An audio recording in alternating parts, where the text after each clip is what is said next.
TV 24 news ವಾಹಿನಿಗೆ ಸ್ವಾಗತ.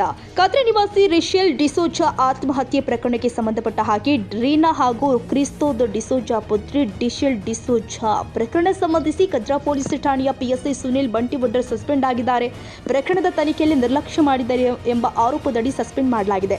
ಪ್ರಕರಣದ ಪ್ರಾಥಮಿಕ ಹಂತದಲ್ಲಿ ನಿಷ್ಕಾಳಜಿ ಆರೋಪಿಯನ್ನು ಬಂಧಿಸುವಲ್ಲಿ ವಿಫಲದ ಹಿನ್ನೆಲೆ ಸಸ್ಪೆಂಡ್ ಮಾಡಲಾಗಿದೆ. ರಿಷೆಲ್ ಕುಟುಂಬಸ್ಥರು ಹಾಗೂ ಸಮುದಾಯದ ಜನ ಮೇಲಧಿಕಾರಿಗಳಿಗೆ ದೂರನ್ನು ಕೊಟ್ಟಿದ್ರು. ಸಮುದಾಯ ಮತ್ತು ರಾಜಕೀಯ ಒತ್ತಡದ ಹಿನ್ನೆಲೆ ಕದ್ರಾ ಪಿಎಸ್ಐ ಸಸ್ಪೆಂಡ್ ಮಾಡಲಾಗಿದೆ. ಜೆಡಿಎಸ್ ಮುಖಂಡೆ ಚೈತ್ರಾ ಕೊಟಾರ್ಕರ್ ಪುತ್ರ ಚಿರಾಗ್ ಕಾಟದಿಂದ ಯುವತಿ ಆತ್ಮಹತ್ಯೆ ಮಾಡಿಕೊಳ್ಳುವ ಆರೋಪ ಮಾಡಲಾಗಿತ್ತು. ಪ್ರೀತಿಸುವಂತೆ ಕಾಟ ಕೊಟ್ಟಿದ್ದಲ್ಲದೆ ಯುವತಿಯನ್ನ ರೇಪ್ ಮಾಡಿರುವ ಸಂಶಯ ಪೋಷಕರು ವ್ಯಕ್ತಪಡಿಸಿದ್ರು. ಅಲ್ಲದೆ ಅತ್ಯಾಚಾರವಾಗಿರುವ ಸಂಶಯದ ಮೇರೆಗೆ ಮತ್ತೊಮ್ಮೆ ಪೋಸ್ಟ್ ಮಾರ್ಟಂ ಮಾಡಲು ಒತ್ತಾಯಿಸಿದ್ರು. ಪೋಷಕರ ಒತ್ತಾಯದ ಮತ್ತೊಮ್ಮೆ ಪೋಸ್ಟ್ ಮಾರ್ಟಂ ನಡೆಸಲು ಸ್ಥಳೀಯ ಆಡಳಿತ ಚಿಂತನೆ ನಡೆಸಿದೆ.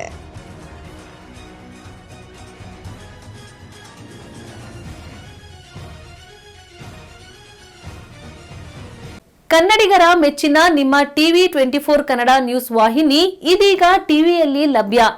ಕರ್ನಾಟಕ ಮತ್ತು ದೇಶ ವಿದೇಶದ 360 ಡಿಗ್ರಿ ಸುದ್ದಿ ಹಾಗೂ ಉತ್ತರ ಕರ್ನಾಟಕ, ಬೆಳಗಾವಿ, ಬಾಗಲಕೋಟೆ, ಧಾರವಾಡ, ಹಾವೇರಿ, ಗದಗ, ಬಿಜಾಪುರ ಜಿಲ್ಲೆಯ ಕ್ಷಣ ಕ್ಷಣದ ವಿವರವನ್ನ ಪಡೆಯುವುದಕ್ಕೆ ಟಿವಿ 24 ಕನ್ನಡ ನ್ಯೂಸ್ ವಾಹಿನಿಯನ್ನ ಲೈಕ್ ಮಾಡಿ, ವಿಡಿಯೋಗಳನ್ನ ಶೇರ್ ಮಾಡಿ, ಕಮೆಂಟ್ ಮಾಡುವ ಮೂಲಕ ನಮ್ಮ ವಾಹಿನಿಗೆ ಸಹಕಾರ ನೀಡಿ ಮತ್ತು ಚಾನೆಲ್ ಅನ್ನ ಸಬ್ಸ್ಕ್ರೈಬ್ ಮಾಡಿ. Thank you.